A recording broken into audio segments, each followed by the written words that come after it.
यानी हिंदी के एक नए एपिसोड में आपका स्वागत है, जहां आपके लिए लेकर आते हैं इंडियन डिफेंस की प्रमुख अपडेट्स को।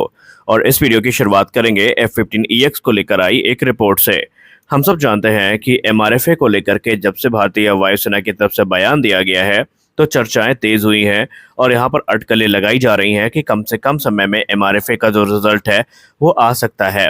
लेकिन यहाँ पर एक नई रिपोर्ट सामने आई है जहां पर अब जो समीकरण है ये बदलते नजर आए हैं। और हम ये भी जानेंगे कि कैसे अब यूरोफाइटर टाइफून एक बार फिर से कमजोर पड़ा है और F4 स्टैंडर्ड के ऊपर F-15EX का खतरा मंडराया है। इसके पीछे की वजह क्या है, आइए इसको भी डिस्कस करते हैं। दोस्तों, इसमें कोई संदेह नहीं है कि MRFA अब एक बहुत लेट डील हो चुकी है। अब तक इसको फाइनलाइज हो जाना चाहिए था, लेकिन अभी भी ये चीज़ें फाइनलाइज नहीं हो पाई हैं। और भारतीय वायुसेना जब से डिले की खबरों को सुन चुकी है, उन्हें भी काफ़ी चिंता है अपने फाइटर एयरक्राफ्ट प्रोक्योरमेंट प्रोग्राम की। और इसीलिए उन्होंने जो MRFA एक्विजिशन है इस पर काफ़ी जोर डालना शुरू किया है। और माना जा रहा है कि इस फाइनेंशियल ईयर के ख़त्म होने से पहले जो एक्सेप्टेंस ऑफ नेसेसिटी और RFP है वो आ जाएगी। और अगर ऐसा होता है तो भारतीय वायुसेना कम से कम समय में डील को फाइनलाइज करने का प्रयास करेगी। हालांकि इस प्रोग्राम में भारतीय वायुसेना की भी गलतियां काफ़ी ज़्यादा है, लेकिन फिर भी अगर हम बात करें इस प्रोग्राम की तो इसके अंतर्गत 114 की संख्या में फाइटर एयरक्राफ्ट को खरीदना है। और राफेल की बात करें तो राफेल को अभी एक तरफा विनर माना जा रहा है, क्योंकि राफेल ने ऑलरेडी अपना जो मेटल है वो प्रूव करके दिखाया है। लेकिन राफेल को एक बड़ा खतरा F-15EX से दिख रहा है। उसके पीछे की वजह ये है कि F-15EX जो कि MRFA 1 का हिस्सा नहीं था या MMRCA 1 का हिस्सा नहीं था, वो बड़े चैलेंजेस को यहाँ पर ला रहा है राफेल F4 स्टैंडर्ड के लिए। फॉर एग्जाम्पल, अगर हम बात करें प्राइस की, तो प्राइस को लेकर के ये दावा किया गया है कि F-15EX जो है राफेल की तुलना में भी काफ़ी कम दाम में मिलेगा, जो कि तकरीबन $90 मिलियन पर यूनिट का मार्क यहाँ पर रखा गया है। हालांकि ये बात हम अच्छे से जानते हैं कि अमेरिकी फाइटर एयरक्राफ्ट भले यूनिट कॉस्ट में सस्ते हों, लेकिन बाद में अपग्रेडेशन कॉस्ट और ऑपरेटिंग कॉस्ट जो है वो उनकी हाई होती है।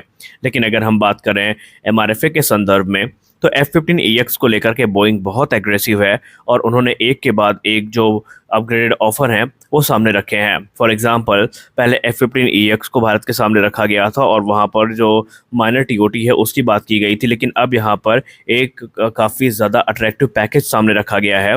जैसे कि जो TOT है इसमें भी यहाँ पर बोइंग मान चुका है, ना सिर्फ TOT को मान चुका है बल्कि वो एक रीजनेबल प्राइस में ये एयरक्राफ्ट ऑफर करने के लिए तैयार है। और एक ऐसा स्टेटमेंट उनके तरफ से आया था जिसने सबको चौंकाया था, क्योंकि इस तरह का स्टेटमेंट आमतौर पर बोइंग जैसी कंपनी तो नहीं दे सकती या कोई भी अमेरिकी कंपनी नहीं देती।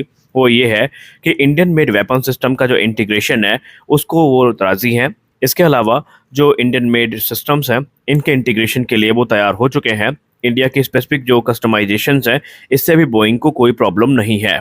और इसीलिए ये माना जा रहा है कि अब बोइंग का यहाँ पर जो वज़न है इस पूरे MRFA प्रोग्राम में वो लगातार बढ़ता जा रहा है।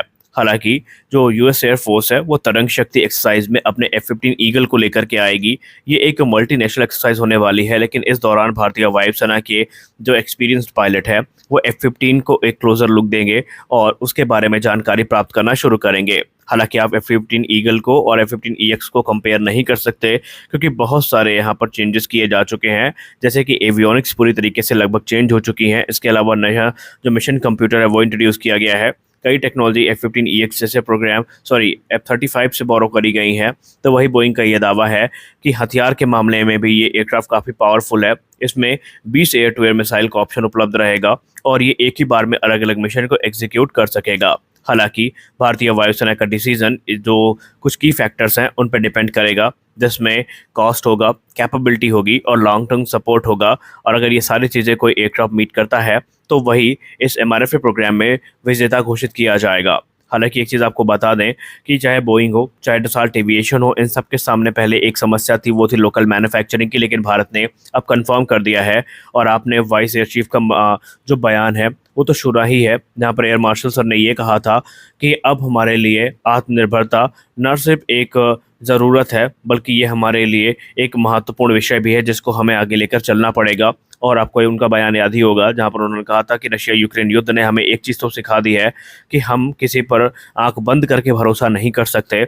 जियोपॉलिटिकल सिनेरियोज में कोई किसी का परमानेंट एनिमी या कोई किसी का परमानेंट जो कह सकते हैं मित्र है वो नहीं होता। सबके अपने हित होते हैं और अपने हितों की पूर्ति करने के लिए वो फैसले लेते हैं। तो ऐसे में भारतीय वायुसेना भी अपने हितों को ध्यान में रखते हुए अब जो भी डील फाइनलाइज करेगी आगे चल के, वो सब मेड इन इंडिया होगी। यानी कि एमआरएफए को लेकर के भारतीय वायुसेना ने क्लियर स्टैंड लिया है कि कोई भी एयरक्राफ्ट फ्लाईवे कंडीशन में नहीं आएंगे, बल्कि सबका निर्माण भारत में किया जाएगा, फिर चाहे वो कोई भी एयरक्राफ्ट हो। और इसको लेकर के आप सबको पता है कि कुछ ओरिजिनल इक्विपमेंट मैन्युफैक्चरर हैं जिनको दिक्कतें भी हुई थी, जैसे कि डसाल्ट एविएशन की बात करें तो इनको लेकर के रिपोर्ट सामने आई थी, जहां पर राफेल की कुछ क्रिटिकल टेक्नोलॉजी है वो शेयर करने के लिए इच्छुक नहीं है और इसीलिए वो इसमें कुछ छूट चाहते हैं, लेकिन भारतीय वायुसेना छूट देने के मूड में नहीं है। यही नहीं, भारतीय वायुसेना का ये भी कहना है कि जो भी कंटेंडर यहाँ पर विजयी घोषित होगा उससे पहले ये इंश्योर करना होगा कि जो इंडियन मेड वेपन सिस्टम है वो उनके प्लेटफॉर्म में होने चाहिए और जो क्रिटिकल स्पेयर्स का निर्माण है वो भी भारत में उनको करना पड़ेगा। ऐसा नहीं है कि आप पार्ट्स अपने देश से लेकर के आए और इस देश में लाकर असेंबल कर दें, ऐसा बिल्कुल भी नहीं होगा, बल्कि एक सप्लाई चेन भी आपको यहाँ पर इस्टेब्लिश करनी पड़ेगी ताकि जितने भी क्रिटिकल कंपोनेंट हैं, इक्विपमेंट हैं एयरक्राफ्ट में इस्तेमाल करने वाले, वो सभी हमें मिल सकें। हालांकि दावेदारों की बात करें तो यूरोफाइटर टाइफून भी इसमें एक प्रबल दावेदार माना जा रहा है और रशियन SU-35 की एंट्री भी काफ़ी महत्वपूर्ण है। हालांकि आपको बताते चलें कि यूरोफाइटर टाइफून को लेकर के यहाँ पर उतना श्योर तो हम नहीं हैं, क्योंकि ऑलरेडी जो फ्लिप फ्लॉप हमें देखने को मिला है इस समय, जो सऊदी अरेबिया और खासकर जर्मनी का केस है, उसमें एडिशनल यूरोफाइटर की सेल को मना कर दिया गया है या उसमें विरोध दर्ज करवाया गया है। तो ऐसे में जो उनकी पोजीशन है वो इंडियन मार्केट में कहीं ना कहीं डाउटफुल रहेगी, क्योंकि टाइफून ट्रेंच 5 का ऑफर भी काफ़ी अट्रैक्टिव था। आपको याद होगा टाइफून ट्रेंच 5 को लेकर के ये कहा गया था कि वो भी कंप्लीट टीओटी के साथ भारत में बनाए जाएंगे और वो पूरी की पूरी प्रोडक्शन लाइन को शिफ्ट करने के लिए तैयार थे। इसके अलावा वो भारत में जो इंडियन मेड वेपन सिस्टम है उसको भी टाइफून में इंटीग्रेट करेंगे और 2060 से ज़्यादा समय तक जो टेक सपोर्ट है भारत को लगातार मिलता रहेगा और जो पार्ट्स की मैन्युफैक्चरिंग है वो भी भारत में की जाएगी। लेकिन अभी भी जो कह सकते हैं सही मायने में पलड़ा वो राफेल F4 स्टैंडर्ड का ही भारी है। उसके पीछे का कारण ये है, भारतीय वायुसेना 36 की संख्या में ऑपरेट कर रही है राफेल F3R स्टैंडर्ड को, राफेल M भारतीय नौसेना के द्वारा 26 की संख्या में ऑपरेट किए जाएंगे। इंफ्रास्ट्रक्चर बिल्ड हो चुका है, इंडियन मेड स्पेसिफिकेशंस जो हैं वो उसमें इंप्लीमेंट की जा चुकी है। तो ऐसे में बहुत ही अट्रैक्टिव ऑफर हुआ तभी भारतीय वायुसेना एक नए टाइप के फाइटर एयरक्राफ्ट की तरफ जाएगी, अन्यथा राफेल F4 स्टैंडर्ड का आना यहाँ पर लगभग सुनिश्चित हो चुका है। क्योंकि हम सबको पता है भारतीय वायुसेना प्रमुख ने खुद इस बयान में कहा था कि हर बार नए टाइप के फाइटर एयरक्राफ्ट को सिलेक्ट करने से जो लॉजिस्टिकल चैलेंजेस हैं वो काफ़ी बढ़ जाते हैं और हमें नए सिरे से फिर पूरा इंफ्रास्ट्रक्चर बिल्ड करना पड़ता है, और इसीलिए भारतीय वायुसेना अब नए टाइप के फाइटर एयरक्राफ्ट को लेकर के यहाँ बिल्कुल भी इच्छुक नहीं है। भारतीय वायुसेना को मीडियम वेट कैटेगरी के एयरक्राफ्ट की तलाश है, और अगर हम F-15EX की बात करें तो वो एक हैवी वेट फाइटर है जो सुखोई 30 MKI की श्रेणी में आता है। तो देखते हैं आगे चल के हमें क्या देखने को मिलता है। फिलहाल हम उम्मीद तो यही करेंगे कि आने वाले 2 से 3 महीने में जो एक्सेप्टेंस ऑफ नेसेसिटी है ये प्रदान कर दिया जाए, ताकि किसी प्रकार की दिक्कतें हमें यहाँ पर देखने को किसी भी एयरक्राफ्ट प्रोग्राम इस MRFA प्रोग्राम से संबंधित ना मिले। तो आज के इस वीडियो में बस इतना ही, मिलते हैं अगले वीडियो में कुछ अपडेट्स के साथ, तब तक के लिए जय हिंद।